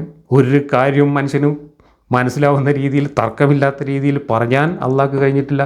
ഇങ്ങനെയൊക്കെ പറഞ്ഞാൽ നാളെ ഇവർ തർക്കിക്കുമോ എന്ന് മുൻകൂട്ടി അറിയാനുള്ള കഴിവ് ഈ അള്ളാഹ്ക്കില്ല. അതുണ്ടായിരുന്നെങ്കിൽ ഖുർആനിൽ ഒരായത്തിനെ സംബന്ധിച്ച് ഒരു തർക്കവും ഒരു കാലത്തും ഉണ്ടാകുമായിരുന്നില്ല. പക്ഷേ ഖുർആനിൽ തർക്കമില്ലാത്ത ഒരായത്ത് പോലും ഇല്ല എന്നുള്ളതാണ് വസ്തുത. എന്താണ് അത് സൂചിപ്പിക്കുന്നത്? എന്താണ് അതിൽ നിന്ന് മനസ്സിലാവുന്നത്? ഇത് പടച്ചോൻ ഇറക്കിയതാണെന്ന അല്ല, വിവരദോഷിയായ ചിന്താശൂന്യനായ ഒരു മനുഷ്യൻ്റെ തലച്ചോറിൽ നിന്ന് പുറത്തു വന്ന വഷളത്തരങ്ങളാണ് ഇതിനകത്ത് ഉള്ളത് എന്നാണ് പറഞ്ഞതിൻ്റെ അർത്ഥം. ഒന്നാമത്തെയോ രണ്ടാമത്തെയോ തലാഖിന് ശേഷം മറ്റൊരാൾ വിവാഹം കഴിച്ച് ഒഴിവാക്കി മടങ്ങി വന്നവളുടെ കാര്യത്തിൽ ആദ്യ ഭർത്താവിന് ഒരു തലാഖ് മാത്രമേ ഉണ്ടാവൂ എന്ന് ഷാഫി പറയുന്നു. അത് പുതിയ വിവാഹമായതിനാൽ 3 തലാഖും ഉണ്ടാകുമെന്ന് അബൂ ഹനീഫ പറയുന്നു. അപ്പോൾ ഷാഫി മദ്ഹബിലും ഹനഫി മദ്ഹബിലും ഈ തലാഖിൻ്റെ എണ്ണം സംബന്ധിച്ച് 2 വ്യവസ്ഥകളാണ്. ചടങ്ങു നിൽക്കലും അവധി നിശ്ചയിച്ചുള്ള വിവാഹവും, അതായത് മുത്തയും ശേഷം ആദ്യ ഭർത്താവ് മടക്കിയെടുക്കുന്നതും അനുവദനീയമോ എന്ന കാര്യത്തിൽ ഭിന്നസ്വരത്തിലാണ് പണ്ഡിതന്മാർ. അപ്പോൾ ഈ മുത്തലാഖ് ചൊല്ലിക്കഴിഞ്ഞ പെണ്ണിനെ ഒരു മുത്തുക വിവാഹമാണ് നടത്തിയതെങ്കിൽ മുത്തുക വിവാഹത്തിലെ ലൈംഗിക ബന്ധത്തിന് ശേഷം മടക്കിയെടുക്കൽ ഹലാലോ ഹറാമോ എന്ന കാര്യത്തിൽ പണ്ഡിതന്മാർ തർക്കമാണ്. സാധാരണ വിവാഹമല്ലല്ലോ മുത്തുക. മുത്തുക എന്ന് പറഞ്ഞാൽ വെറും പൈസ കൊടുത്തിട്ട് വ്യഭിചരിക്കലാണ്. ഒരാൾ പൈസ കൊടുക്കുന്നു, പെണ്ണ് സമ്മതിക്കുന്നു, സമയം നിശ്ചയിക്കുന്നു, ഒരു രാത്രി ഇത്ര ഉറുപ്പ്യക്ക് എന്ന് പറഞ്ഞിട്ട് വേശ്യാവൃത്തി പോലെയുള്ള ഏർപ്പാടാണ് മുത്തുക. അത് ഹലാലാണ് ഇസ്ലാമിൽ. നബിയുടെ കാലത്തും അബൂബക്കറിൻ്റെ കാലത്തും ഒക്കെ നടപ്പിലുണ്ടായിരുന്നു. പിന്നെ അള്ളാഹു ഹലാലാക്കിയത് ഖുർആനിലുണ്ട്, അള്ളാഹു ഹലാലാക്കിയത് ഉമർ ഹറാമാക്കി എന്നൊക്കെ പറയുന്ന കോമഡികൾ വേറെ ഉണ്ട്. എന്തായാലും ഈ മുത്തുക നടത്തിയിട്ടാണ് ഈ പെണ്ണ് തിരിച്ചു വരുന്നെങ്കിൽ അവളെ തിരിച്ചെടുക്കാൻ പറ്റുമോ ഇല്ലേ എന്നുള്ള കാര്യത്തിൽ പണ്ഡിതന്മാർക്ക് തർക്കമാണ്. അതുപോലെ തന്നെ ചടങ്ങ് നിൽക്കൽ. എന്താണ് ഈ ചടങ്ങ് നിൽക്കൽ? അതാണിത്. ഈ ആയത്ത് കൊണ്ട് മുസ്ലിം സമുദായത്തിൽ ഉണ്ടായി തീർന്ന ഏറ്റവും വൃത്തികെട്ട അങ്ങേയറ്റം പരിഹാസ്യമായിട്ടുള്ള ഒരു ആചാരമാണ് ഈ ചടങ്ങ് നിൽക്കൽ. ചടങ്ങ് നിൽക്കൽ എന്ന് പറഞ്ഞാൽ ആദ്യ ഭർത്താവിനെ തന്നെ വീണ്ടും വിവാഹം കഴിക്കാൻ ഈ സ്ത്രീ ആഗ്രഹിക്കുന്നു. അതിന് ഈ ആദ്യ ഭർത്താവും സമ്മതമാണ് എങ്കിൽ അവർക്ക് വീണ്ടും ഒരു പുനർജീവിതം സാധ്യമാകണമെങ്കിൽ അള്ളാഹു അവതരിപ്പിച്ച ഈ നിബന്ധനകൾ പാലിക്കണം. എന്താണ് അള്ളാഹു അവതരിപ്പിച്ച നിബന്ധന? വേറൊരാൾ കെട്ടണം, അയാളുമായിട്ട് ലൈംഗിക ബന്ധം നടക്കണം, അതിനുശേഷം അയാൾ തലാക്ക് ചൊല്ലണം, അതിനുശേഷം അവൾ 3 മാസം ഇതായിരിക്കണം, എന്നിട്ട് ഇവർക്ക് കെട്ടാം. അപ്പോൾ തടസ്സം നീങ്ങണമെങ്കിൽ ഈ നിബന്ധനകൾ പാലിക്കണമെങ്കിൽ അവിടെ ഇടയ്ക്ക് ഒരാൾ കല്യാണം കഴിക്കണം, ഒരു രാത്രി കൂടെ കിടക്കണം. അങ്ങനെ ഇടയ്ക്ക് ഒരു ദിവസം ഈ തടസ്സം നീക്കാൻ വേണ്ടിയിട്ട് ഒരു ദിവസത്തേക്കോ അല്ലെങ്കിൽ കുറച്ച് ദിവസത്തേക്കോ കല്യാണം കഴിക്കുന്ന ഒരു ഏർപ്പാട് മുസ്ലിം സമുദായത്തിൽ നിലനിൽക്കുന്നു. ഇത് നബിയുടെ കാലത്ത് അവിടെ തന്നെ തുടങ്ങി. അതിൻ്റെ കോമഡി ഇതിനകത്തുണ്ട്. നബിയുടെ കാലത്ത് തന്നെ ചടങ്ങ് നിൽക്കൽ തുടങ്ങി. ഇന്നും ചടങ്ങ് നിൽക്കൽ നമ്മുടെ നാട്ടിൽ നടക്കുന്നു. അതിൻ്റെ അനുഭവങ്ങൾ ഒരുപാടുണ്ട്, ഞാനതിലേക്ക് വരാം. ഈ ചടങ്ങ് നിൽക്കൽ എന്ന് പറയുന്ന, അതായത് ഇയാളുടെ ആദ്യ ഭർത്താവിന് ഇവളെ ഹലാലാക്കി കൊടുക്കുക എന്ന ഉദ്ദേശത്തോടു കൂടി ഒരു ഇടക്കെട്ട് കെട്ടുക. ഈ ഇടക്കെട്ടാണ് പല സിനിമകളിലും കോമഡി ആയിട്ട് വന്നിട്ടുള്ളത്. ഈ ഇടക്കെട്ടാണ് പലപ്പോഴും വാർത്താ മാധ്യമങ്ങളിൽ വലിയ വിവാദങ്ങളും വാർത്തകളുമായിട്ട് വന്നിട്ടുള്ളത്, ഒരുപാട് പരിഹസിക്കപ്പെട്ടിട്ടുള്ളത്. ഈ ഇടക്കെട്ട് എന്ന് പറയുന്ന ആചാരം മുസ്ലിം സമൂഹത്തിൽ വരാനുള്ള കാരണം അള്ളാഹു എന്ന് പറയുന്ന ഈ ദൈവത്തിൻ്റെ പിടിപ്പുകേടാണ്, വിവരക്കേടാണ്, വിഡ്ഢിത്തമാണ്. കാരണം അള്ളാഹുവാണ് ഇങ്ങനെ ഒരു നിബന്ധന വെച്ചത്. ഈ നിബന്ധന വെക്കുമ്പോൾ ഇങ്ങനെ ഇടക്കെട്ട് എന്ന് പറയുന്ന ഒരു ആചാരം ഇതിലൂടെ വരും എന്നുള്ളത് ചിന്തിക്കാനുള്ള മൂണ ഈ അള്ളാഹുവിനുണ്ടായിരുന്നില്ല. ഉണ്ടായിരുന്നെങ്കിൽ അള്ളാഹു ഈ മാതിരി മണ്ടത്തരം പറയുമായിരുന്നില്ല. എന്നിട്ട് പിന്നെ ഇടക്കെട്ട് ഹറാമാണ് എന്നും ഇടക്കെട്ട് ഹലാലല്ല എന്നും നബി തന്നെ വിശദീകരിക്കുന്ന ഹദീസുകൾ വേറെ ഉണ്ട്. ഈ തടസ്സം നീക്കി കൊടുക്കുക എന്ന ഉദ്ദേശത്തോടു കൂടി മാത്രം ഈ പെണ്ണിനെ ഒരാൾ കല്യാണം കഴിക്കുന്നത് ശരിയല്ല. അവർ യഥാർത്ഥ ദാമ്പത്യ ജീവിതം ഉദ്ദേശിച്ചുകൊണ്ട് കല്യാണം കഴിച്ചാൽ മാത്രമേ ആ കല്യാണം സാധുവാവുകയുള്ളൂ, അല്ലെങ്കിൽ അത് ഹലാലാവുകയുള്ളൂ എന്ന് പറയുന്ന ഹദീസുകളുണ്ട്. അപ്പോൾ ഇടക്കെട്ടിനെ ആരെങ്കിലും പരിഹസിക്കുമ്പോൾ ഈ ഹദീസൊക്കെ പൊക്കിക്കൊണ്ട് പണ്ഡിതന്മാർ വരും. എന്നിട്ട് പറയുക ഇത് ഇസ്ലാമിലില്ലാത്തതാണെന്ന്. പക്ഷേ ഇസ്ലാമിൽ ഇല്ലാത്തതാണെന്ന് പറഞ്ഞാൽ വേറെ എന്ത് പരിഹാരം? ഈ പെണ്ണിന് വീണ്ടും ഈ ആദ്യ ഭർത്താവിനെ കിട്ടണമെങ്കിൽ, ഈ ആദ്യ ഭർത്താവിന് വീണ്ടും ഈ പെണ്ണിൻ്റെ കൂടെ ജീവിക്കണമെങ്കിൽ പരിഹാരമാർഗം എന്ത്? ഇടക്കെട്ടല്ലാത്ത പരിഹാരമാർഗ്ഗമില്ല. അതുകൊണ്ടാണ് ഇടക്കെട്ട് എന്നുള്ള ആചാരം വന്നത്.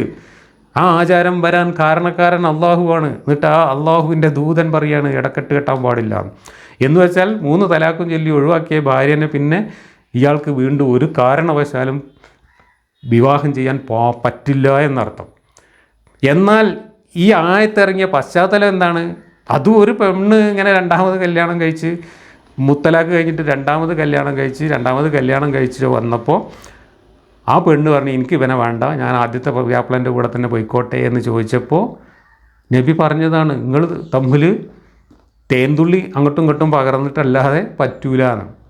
എന്നിട്ടാണ് ഈ ആയത്തിറങ്ങുന്നത്. എന്താണ് ആയത്തിറങ്ങിയത്? 3 തലാഖും ചൊല്ലി ഒഴിവാക്കിയാൽ വേറൊരാളെ കെട്ടിയിട്ട് അയാളുമായിട്ട് ബന്ധപ്പെട്ടിട്ട് അയാൾ തലാഖ് ചൊല്ലിയിട്ട് അയാളുടെ യുദ്ധം കഴിഞ്ഞിട്ട് അല്ലാതെ നിങ്ങൾക്ക് കെട്ടാൻ പറ്റില്ല എന്ന് പറഞ്ഞ വഷളത്തരം അങ്ങനെയാണ് അവതരിപ്പിച്ചത് എന്ന് പറയും. സാമാന്യ ബുദ്ധിയുണ്ടെങ്കിൽ, സാമാന്യ ഉണ്ടെങ്കിൽ, ഒരാത്മബോധമുള്ള, ഒരാത്മാഭിമാനമുള്ള ഒരു സ്ത്രീയുടെ മനസ്സ് അല്പനേരത്തേക്കെങ്കിലും കടമെടുത്തുകൊണ്ട് പുരുഷന്മാരും, ആത്മാഭിമാനമുണ്ടെങ്കിൽ സ്ത്രീകളും ഈ ഒരൊറ്റ ഖുർആൻ വചനത്തെക്കുറിച്ച് 5 മിനിറ്റ് ചിന്തിച്ചാൽ അവിടെ തീരുന്നതേ ഉള്ളൂ ഇസ്ലാം എന്ന് പറയുന്ന മതവും അതിൻ്റെ ദൈവികതയും. 5 മിനിറ്റ് ചിന്തിച്ചാൽ മതി. ഈ മാതിരി വഷളത്തരം ഒരു ദൈവം പറയുമോ ഇല്ലേ എന്ന് ചിന്തിച്ചാൽ മാത്രം മതി ഈ ഖുർആൻ എവിടെ നിന്ന് വന്നു, ഈ മതം എങ്ങനെ ഉണ്ടായി, ഈ മതവും ദൈവവും തമ്മിൽ എന്തെങ്കിലും ബന്ധമുണ്ടോ എന്ന് തീരുമാനത്തിലെത്താൻ. അവധി നിശ്ചയിച്ചുള്ള വിവാഹവും ശേഷം ആദ്യ ഭർത്താവ് മടക്കിയെടുക്കുന്നതും അനുവദനീയമാകില്ലെന്ന് ഷാഫി. കാരണം ഇത് മുത്തുക വിവാഹമാണ്. അപ്പം മുത്തുക പോരാ ഈ നിബന്ധന പൂർത്തിയാക്കാൻ. എന്നാൽ മുത്തുക ഹലാലാണ് താനും, സ്ഥിരം വിവാഹം തന്നെ വേണം. അപ്പോൾ താൽക്കാലികമായിട്ട് തടസ്സം നീക്കാൻ വേണ്ടി ഒരു ദിവസത്തിന് കല്യാണം കഴിച്ചാൽ അത് മുത്തുകയായി മാറും. അതുകൊണ്ട് തടസ്സം നീങ്ങിക്കിട്ടൂല എന്നാണ് ഒരു കൂട്ടർ പറയുന്നത്. എന്നാൽ വേറെ ചിലവർ പറയുന്നത് അതൊന്നും പ്രശ്നമില്ല, തൽക്കാലം ഒരു ദിവസത്തേക്ക് ഒരു ഇടക്കെട്ട് കെട്ടി പ്രശ്നം തീർത്താൽ മതി, വീണ്ടും മടക്കിയെടുക്കാമെന്ന്. അബൂ ഹനീഫ പറയുന്നത് നിക്കാഹ് ശരിയാകുമെങ്കിലും അത് വെറുക്കപ്പെട്ട കാര്യവും അതിനാൽ കുറ്റകരവുമാണ്. അതാണ് ഹനഫി മദ്ഹബ് അനുസരിച്ച് ഈ ചടങ്ങ് നിൽക്കലൊരു മോശം കാര്യമാണെങ്കിലും അത് സാധുവാകും, ആ ചടങ്ങ് മതി നിബന്ധന പാലിക്കാൻ എന്ന് ഹനഫി മദ്ഹബിൽ പറയുന്നു. മാലിക്കി, ദൂരി, അഹമ്മദ് തുടങ്ങിയവർ ഈ വിവാഹം അസാധുവാണ് എന്നാണ് വിധിച്ചത്. മറ്റു ചില മദ്ഹബുകാർ ഈ വിവാഹം തന്നെ അസാധുവാണ് എന്നും പറഞ്ഞിട്ടുണ്ട്. തർക്കം നിലനിൽക്കുന്നു. അള്ളാഹ് ആയത്തിറക്കിയതാണ്. അള്ളാഹ് ഇറക്കിയ ആയത്തിൻ്റെ കോലമാണ് ഈ കാണുന്നത്. ലോകാവസാനം വരെ തർക്കം നിലനിൽക്കാത്ത ഒരു വാക്യം പോലും ഖുർആനിലില്ല. കാരണം എന്താണ്? തലയും പാലും ഇല്ലാതെ വായി തോന്നിയത് കോതക്ക് പാട്ട് എന്ന മട്ടിൽ മുഹമ്മദ് ഓരോ സന്ദർഭത്തിൽ ഓരോന്ന് വിളിച്ചു പറഞ്ഞത് മുഹമ്മദിൻ്റെ മരണശേഷം ആരൊക്കെ അടിച്ചു വാരിക്കൂട്ടി തുന്നിയുണ്ടാക്കിയ ഒരു പുസ്തകം മാത്രമാണ് ഈ ഖുർആൻ. അതുതന്നെയാണ് കാരണം. വിവാഹബന്ധം നടന്ന ശേഷം ഇണചേരൽ കൂടി സംഭവിച്ചാലേ വിവാഹ നിരോധനം നീങ്ങൂ എന്നാണ് ഖുർആൻ വ്യക്തമാക്കുന്നത്. എന്നാൽ കേവലം ചടങ്ങു നിൽക്കൽ കൊണ്ട് അത് അനുവദനീയമാവുകയില്ല. അള്ളാഹുവിൻ്റെ നിയമങ്ങൾ പാലിക്കാനാവുമെന്ന ഉത്തമ വിശ്വാസത്തോടെ മാത്രമേ വിവാഹം അനുവദനീയമാകൂ. അവരവരുടെ ധാരണ തന്നെയാണ് ഇതിനുള്ള മാനദണ്ഡം. അള്ളാഹുവിൻ്റെ നിയമപരിധികൾ പാലിക്കുവാനാകുമോ എന്ന കാര്യത്തിൽ ഉറപ്പില്ലെങ്കിൽ ഈ രണ്ടാം വിവാഹം അനുവദനീയമല്ല. അള്ളാഹു ഖുർആൻ ഇറക്കുകയും പ്രവാചകനെ അയക്കുകയും അവർക്ക് അനുവദിച്ചതും നിഷിദ്ധമാക്കിയതും പഠിപ്പിക്കുകയും ചെയ്തു എന്നറിയുന്നവർക്കാണ് ഇത് അള്ളാഹുവിൻ്റെ പരിധികളാണെന്ന് ബോധ്യപ്പെടുക. അള്ളാഹു ഇതൊക്കെ ഇറക്കി ഈ പണിയൊക്കെ ചെയ്തു, പക്ഷേ എന്താണ് അള്ളാഹു ഇറക്കിയത് എന്നുള്ളത് ലോകാവസാനം വരെ മനുഷ്യന്മാർക്ക് തിരിഞ്ഞിട്ടുമില്ല. അതുകൊണ്ട് പണ്ഡിതന്മാർ തർക്കിച്ചുകൊണ്ടിരിക്കുകയാണ്. അറബി അറിയാത്തവർക്ക് ഖുർആൻ ക്ലാസ് എടുക്കാൻ പറ്റൂല എന്നാണ് ഇപ്പോൾ നമുക്കെതിരെ വരുന്ന ആരോപണം. അറബി അറിയുന്നവരാണ് കൂട്ടരെ ഈ തർക്കിക്കുന്നത്. മലയാളികളല്ല, ഇംഗ്ലീഷുകാരല്ല, തമിഴന്മാരല്ല, അറബി മാതൃഭാഷയായിട്ടുള്ള അറബി പണ്ഡിതന്മാരും മുഫസ്സിറുകളുമാണ് ഈ ഇമാമുകളൊക്കെ. ഈ ഹനഫിയും ഈ ഷാഫിയും ഈ മാലിക്കും ഈ അഹമ്മദും ഒക്കെ അറബികളാണ്. അവർക്ക് ഖുർആൻ വായിച്ചിട്ട് മര്യാദക്ക് തിരിഞ്ഞിട്ടില്ല. അതുകൊണ്ടാണ് അവർ ഓരോ കാര്യത്തിലും വ്യത്യസ്ത അഭിപ്രായങ്ങൾ പറഞ്ഞത്. അപ്പോൾ ഖുർആൻ പഠിക്കാനും ഖുർആൻ ക്ലാസ് എടുക്കാനും ഖുർആനെ വിമർശിക്കാനും അറബി അറിയണം എന്നല്ലേ നിങ്ങൾ പറഞ്ഞു. അറബി അറിഞ്ഞിട്ടും കാര്യമില്ല. കാരണം അള്ളാഹ്ക്ക് അറബി അറിയില്ല. അള്ളാഹ്ക്ക് ഒരു കാര്യം അറബിയിൽ മര്യാദക്ക് പറയാൻ അറിയില്ല. കാരണം അള്ളാഹ് സ്കൂളിൽ പോയിട്ടില്ല. അള്ളാഹ് സ്കൂളിൻ്റെ പടി കാണാത്തതുകൊണ്ട്, ഭാഷ മര്യാദക്ക് കൈകാര്യം ചെയ്യാൻ അള്ളാഹ്ക്ക് അറിയാത്തതുകൊണ്ട് ഒരു കാര്യവും വ്യക്തമായിട്ട് തർക്കമില്ലാത്ത രീതിയിൽ, അർത്ഥശങ്കയില്ലാത്ത രീതിയിൽ ലളിതമായിട്ട് പറഞ്ഞു കൊടുക്കാൻ അള്ളാഹുവിന് കഴിഞ്ഞിട്ടില്ല. കാരണം അള്ളാഹുവിന് കൊളോക്കിയൽ സംസാര ഭാഷ മാത്രമേ അറിയുമായിരുന്നുള്ളൂ. കൊളോക്കിയൽ സംസാര ഭാഷയ്ക്ക് ഗ്രാമറില്ല. അത് സന്ദർഭത്തിനനുസരിച്ച് മാത്രം മനസ്സിലാക്കാൻ പറ്റുന്ന ഭാഷയാണ്. ലോകാവസാനം വരെയുള്ള മുഴുവൻ മനുഷ്യന്മാർക്കും എല്ലാ ഭാഷക്കാർക്കും വേണ്ടി കിതാബ് കൊടുത്തയക്കുമ്പോൾ അങ്ങനെ ഒരു ഭാഷ ഉപയോഗിക്കാൻ തലക്ക് വെളിവുള്ള ഒരു ദൈവം തയ്യാറാവില്ല. അതാണ് പറഞ്ഞത്, അള്ളാഹ്ക്ക് ഒരു പുസ്തകം ഇറക്കുന്നതിനെ സംബന്ധിച്ചുള്ള സാമാന്യമായ അറിവില്ല, അതിറക്കാൻ ആവശ്യമായ ഭാഷ അറിയില്ല. അപ്പോൾ ആർക്കാണ് അറബി അറിയാത്തത്? വിമർശിക്കുന്ന എനിക്കല്ല. അറബി അറിയാത്തതിൻ്റെ കുഴപ്പം പറ്റിയത് വിമർശിക്കുന്ന ഞങ്ങൾക്കല്ല, അറബി അറിയാത്തതിൻ്റെ കുഴപ്പം പറ്റിയത് അള്ളാഹ്ക്കാണ്. അള്ളാഹ് ആദ്യം പോയിട്ട് സ്കൂളിൽ പോയിട്ട് പഠിക്കട്ടെ, എങ്ങനെയാണ് ഒരു പുസ്തകം ഇറക്കുക, എങ്ങനെയാണ് മനുഷ്യന്മാർക്ക് മനസ്സിലാവുന്ന രീതിയിൽ കാര്യങ്ങൾ പറയുക എന്ന്. അത് പറയാൻ കഴിയാത്തതുകൊണ്ടാണ് ഈ ഖുർആനിൽ മനുഷ്യരുടെ ദൈനംദിന ജീവിതവുമായി ബന്ധപ്പെട്ട പ്രസക്തമായ കാര്യങ്ങൾ പറയുന്നിടത്തെല്ലാം അഭിപ്രായ വ്യത്യാസം വന്നത്, അവ്യക്തത വന്നത് അള്ളാഹ്ക്ക് അറബി അറിയാത്തതുകൊണ്ടാണ്. ഇനി ഈ ഒരു ആചാരം, ഈ ചടങ്ങ്, കല്യാണം, ഇടക്കെട്ട് എന്ന് പറയുന്ന ഈ ഒരു ആചാരം നബിയുടെ കാലത്ത് തന്നെ തുടങ്ങിയെന്ന് ഞാൻ പറഞ്ഞു. ഇത് മുസ്ലിം ലോകത്ത് ഒരുപാട് പ്രശ്നങ്ങൾക്ക് കാരണമായിട്ടുണ്ട്. എൻ്റെ അനുഭവത്തിൽ നമ്മുടെയൊക്കെ നാട്ടിൽ തന്നെ ഇതുണ്ടാക്കിയിട്ടുള്ള പുകിലും പ്രശ്നങ്ങളും ചെറുതല്ല. അതുകൊണ്ടാണ് ഇവിടെ സിനിമയിലും കഥകളിലും നോവലുകളിലും പത്രവാർത്തകളിലും ഒക്കെ ഇത് പരിഹാസ്യമായിട്ടുള്ള കഥകളായിട്ട് വന്നത്. എൻ്റെ നാട്ടിൽ ഇതുപോലുള്ള സംഭവങ്ങൾ ഉണ്ടായിട്ടുണ്ട്. ഒരിക്കൽ ആനക്കയം സെയ്തു മുഹമ്മദ് ഞങ്ങളുടെ നാട്ടിൽ നടന്നൊരു സംഭവത്തെക്കുറിച്ച് എഴുതിയിരുന്നു.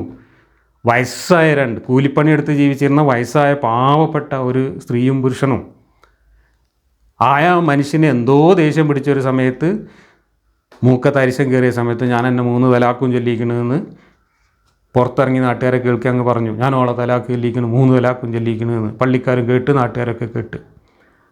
മൂപ്പര് 2 ദിവസം കഴിഞ്ഞേക്ക് മൂപ്പരെ ദേഷ്യമൊക്കെ തീർന്ന് അതൊക്കെ മറന്ന് മൂപ്പര് ഭാര്യേൻ്റെ കൂടെ വീണ്ടും ഒരുമിച്ച് ജീവിക്കാൻ തുടങ്ങി. അപ്പോൾ നാട്ടുകാർ ഓടിക്കൂടി, പള്ളിക്കാർ ഓടിക്കൂടി, വീട് കളഞ്ഞു. എന്നിട്ട് പറഞ്ഞു, നിങ്ങൾ ഒരുമിച്ച് ജീവിക്കാൻ പറ്റില്ല, അത് വ്യഭിചാരമാണ്, ഞങ്ങൾ സമ്മതിക്കൂല എന്ന് പറഞ്ഞ്, ഇനി നിങ്ങൾക്ക് രണ്ടാമത് ഒരുമിച്ച് ജീവിക്കണമെങ്കിൽ ഒരാൾ ഇടക്കെട്ട് കെട്ടണം. ഇടക്കെട്ട് കെട്ടിയിട്ട് അയാളുടെ കൂടെ രാത്രി കഴിഞ്ഞു കൂടണം. വയസ്സായ ഒരു സ്ത്രീയാണ്, രാത്രി കഴിഞ്ഞു കൂടണം.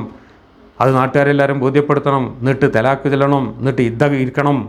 എന്നിട്ട് വേണമെങ്കിൽ നിങ്ങൾ ഒരുമിച്ച് ജീവിച്ചോ, അല്ലാതെ പറ്റൂല, അത് നമ്മളെ ദീനില്ല നിയമമാണ് എന്നും പറഞ്ഞിട്ട് പ്രശ്നം ഉണ്ടാക്കി. എന്നിട്ട് ആ പാവം സ്ത്രീ പിന്നീട് ആരെങ്കിലും ഇടക്കെട്ട് കെട്ടാനുണ്ടോ എന്ന് അന്വേഷിച്ച് നടന്നു, ഈ സ്ത്രീയും പുരുഷനും. അങ്ങനെ നാട്ടിലുള്ള ഒരു വിദ്വാൻ അതിന് തയ്യാറായി പൈസയൊക്കെ കൊടുത്തിട്ട്, ഈ പാവങ്ങൾ, കൂലിപ്പണിയെടുത്ത് ജീവിക്കുന്ന ഈ പാവങ്ങൾ എവിടെ നിന്നൊക്കെ കുറേ പൈസയൊക്കെ ഉണ്ടാക്കി കൊടുത്തിട്ട് ഈ ഇടക്കെട്ടുകാരന് പൈസ കൊടുത്ത് അവനെ കൊണ്ട് ഈ സ്ത്രീയെ ഇടക്കെട്ട് കെട്ടിച്ച്. എന്നിട്ട് ആ കെട്ടിയതിൻ്റെ പിറ്റേ ദിവസം രാവിലെ ഈ സ്ത്രീ പായും തലക്കണിയൊക്കെ എടുത്തുകൊണ്ട് നാട്ടുകാരുടെ മുമ്പ് കൂടെ പുഴയ്ക്ക് കുളിക്കാൻ പോയി. എന്തിനാണ് ഇന്നലെ രാത്രി ഞങ്ങൾ ഒരുമിച്ച് കിടന്നിക്കണു എന്ന് നാട്ടുകാരെ, പള്ളിക്കാരെ ബോധ്യപ്പെടുത്താൻ. ഇതാണ് സെയ്ദ് മുഹമ്മദ് എഴുതിയത്. എന്നിട്ട് പിറ്റേന്ന് ഇയാൾ മൊഴി ചൊല്ലി. എന്നിട്ട് 3 മാസം കഴിഞ്ഞിട്ട് പള്ളിക്കാർ വീണ്ടും നിക്കാഹ് ചൊല്ലിക്കൊടുത്തു. അങ്ങനെയാണ് ആ പാവങ്ങൾ ഒരുമിച്ച് ജീവിച്ചത്. ഞങ്ങളുടെ നാട്ടിൽ നടന്ന സംഭവമാണ്. കാടാമ്പുഴയിൽ ഇതുപോലൊരു സംഭവം ഉണ്ടായി. അത് വലിയ വാർത്തയായിരുന്നു. ഇവിടെ മാധ്യമങ്ങളിലൊക്കെ വലിയ വാർത്തയും ചർച്ചയുമായി. അതിൻ്റെ പേരിൽ ജമാഅത്തുകാരും മുജാഹിദുകളും സുന്നികളും ഒക്കെ തമ്മിൽ തർക്കങ്ങളുണ്ടായി. ഞാൻ ഓർക്കുന്നുണ്ട്, കുറേ വർഷങ്ങൾക്ക് മുമ്പ് ഒരു അബൂബക്കർ എന്ന് പറയുന്ന ഒരാളാണ്. അയാൾ 60 വയസ്സുള്ളൊരു മനുഷ്യൻ. അയാൾ ദുബായിലായിരുന്നു. അയാൾക്ക് ഭാര്യയുമായിട്ട് അയാൾ ദുബായിൽ ഇരിക്കുക, അയാൾക്ക് മാനസികമായിട്ട് എന്തോ വിഭ്രാന്തി പ്രശ്നങ്ങളുണ്ടായിട്ട് ഡിപ്രഷനൊക്കെ ഉണ്ടായ സമയത്ത് അയാൾ അവിടുന്ന് പള്ളി കമ്മിറ്റിക്ക് ഒരു കാർഡ് അങ്ങോട്ട് എഴുതി അയച്ചു, ഞാൻ എൻ്റെ ഭാര്യനെ 3 തലാക്കും ചൊല്ലിക്കണമെന്ന്. ഭാര്യനോട് എന്തോ ദേഷ്യം തോന്നിയിട്ടോ അല്ലെങ്കിൽ അയാൾക്ക് എന്തോ മാനസിക പ്രയാസം ഉണ്ടായപ്പോഴോ അയാൾ എഴുതി വിട്ടതാണ്. അങ്ങനെ പള്ളിക്കാർക്ക് ഇയാളുടെ തലാക്കിൻ്റെ കത്ത് കിട്ടി. പിന്നെ അത് കഴിഞ്ഞ് 1-2 കൊല്ലം കഴിഞ്ഞിട്ട് അയാൾ ലീവിൽ വന്ന് പതിവ് പോലെ അയാളുടെ ഭാര്യയുടെ കൂടെ വീട്ടിൽ താമസിക്കാൻ തുടങ്ങി. ഭാര്യ ഇതൊന്നും അറിഞ്ഞിട്ടും ഉണ്ടായിരുന്നില്ല. ഇയാളിങ്ങനെ പള്ളി കമ്മിറ്റിക്ക് കാർഡ് അയച്ച കാര്യമൊന്നും ഭാര്യ കാര്യമായിട്ട് അറിഞ്ഞിട്ടും ഉണ്ടായിരുന്നു. ഇയാളും മറന്നുപോയി. ഇയാളതൊക്കെ 2 ദിവസം കഴിഞ്ഞ് മറന്നുപോയി. എന്നിട്ട് അയാൾ നോർമലായ സമയത്ത് ദുബായിൽ നിന്ന് ലീവിൽ വന്നിട്ട് ഇയാൾ ഭാര്യയുടെ കൂടെ, ഈ 60 വയസ്സ് 60 50 വയസ്സായ മനുഷ്യന്മാരാണ്, മക്കളൊക്കെ വലുതായ മനുഷ്യന്മാരാണ്, ഒരുമിച്ച് അവർ വീട്ടിൽ ജീവിക്കാൻ തുടങ്ങിയപ്പോൾ ഇതേപോലെ തന്നെ പള്ളിക്കാരും നാട്ടുകാരും വന്നിട്ട് വീട് കളഞ്ഞിട്ട് പറഞ്ഞു, പറ്റില്ല, നിങ്ങളിനി ഒരുമിച്ച് ജീവിക്കുകയാണെങ്കിൽ ഞങ്ങൾ ആട്ടിപ്പായിക്കും, ഞങ്ങൾ കല്ലെടുത്തെറിയും എന്ന് പറഞ്ഞ് ബഹളം ഉണ്ടാക്കി. അപ്പോഴാണ് എന്താ സംഭവം നിറച്ച് ചോദിക്കുന്നത്. സംഭവം എന്താണ്, നിങ്ങൾ തലാക്ക് എല്ലിയിട്ടുണ്ട് ഇതാ പറഞ്ഞിട്ട് പള്ളിക്കാർ കാർഡ് കാണിക്കുന്നു. ഇനി എന്താ ചെയ്യേണ്ടത്? ഇനി ഇടക്കെട്ട് കെട്ടണം. പക്ഷെ അവരെ ഇടക്കെട്ട് കെട്ടാൻ ഇവർ സമ്മതിക്കില്ല. അവർക്കാണെങ്കിൽ ഒരുമിച്ച് ജീവിക്കും വേണം. അങ്ങനെ പള്ളിക്കാർ ഇവരും തമ്മിൽ വലിയ സംഘർഷം. ആ സംഘർഷം, പോലീസ് കേസ്, അത് ഇതൊക്കെ ആയിട്ട് വലിയ ബഹളമായി. അതാണ് പത്രങ്ങളിലും മറ്റും വാർത്തയായത്. എന്നിട്ട് അവിടെ ചില മൂല്യന്മാർ അവർ ഒരുമിച്ച് ജീവിച്ചോട്ടെ സാരമില്ല എന്ന രീതിയിൽ ഫത്വ കൊടുത്ത് വേറെ ചിലർ അത് പറ്റില്ല, അത് അള്ളാൻ്റെ ദീനിനെതിരാണ്, അള്ളാൻ്റെ കിതാബിനെതിരാണ് എന്ന് പറഞ്ഞിട്ട് വേറെ പ്രശ്നം. അങ്ങനെ നാട്ടുകാർ 2 ഗ്രൂപ്പായിട്ട് അടി. ഇങ്ങനെ വലിയ വലിയ പ്രശ്നങ്ങൾ ഇവിടെ ഉണ്ടായിട്ടുണ്ട്. ഇതൊരു കാടാമ്പുഴയിലും ആനക്കയത്തും മാത്രം നടന്ന കാര്യമല്ല.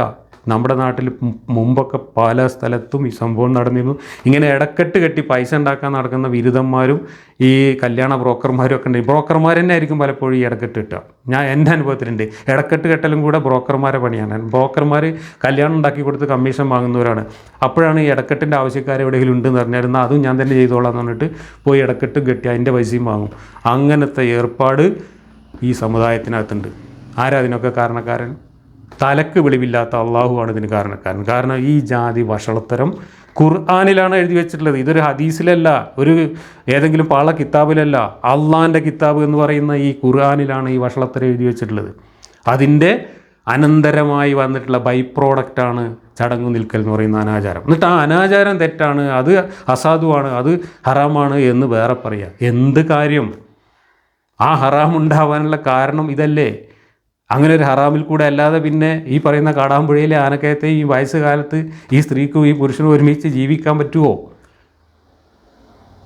നിങ്ങൾ ആലോചിച്ച് നോക്കുക. ഇതൊക്കെയാണ് ഒരു പടച്ചവൻ്റെ കിതാബെങ്കിൽ ആ കിതാബിൻ്റെയും പടച്ചവൻ്റെയും നിലവാരം എന്താണ്? ഞാൻ നിർത്തുകയാണ്. അടുത്ത വാക്യത്തിലും ഇതേ വിഷയങ്ങളൊക്കെ തന്നെയാണ് പറഞ്ഞു പോകുന്നത്. തലാഖും കാര്യങ്ങളൊക്കെ തന്നെയാണ്. നമുക്ക് അടുത്ത ക്ലാസ്സിൽ വീണ്ടും കാണാം. നിങ്ങൾ ആലോചിക്കുക എന്ന് മാത്രമേ പറയാനുള്ളൂ, വേറെ ഒന്നും പറയാനില്ല. ഇത് അള്ളാൻ്റെ കിതാബാണോ? ഈ അള്ള ആരാണ്? ഇത് മുഹമ്മദിൻ്റെ ഫേക്ക് ഐഡിയാണ് അല്ല. മുഹമ്മദിന് ഉള്ളതിൽ അപ്പുറം ഒരു വിവരവും സംസ്കാരവും ഭാഷാപരിജ്ഞാനവും ഈ അള്ളാഹ്ക്കില്ല.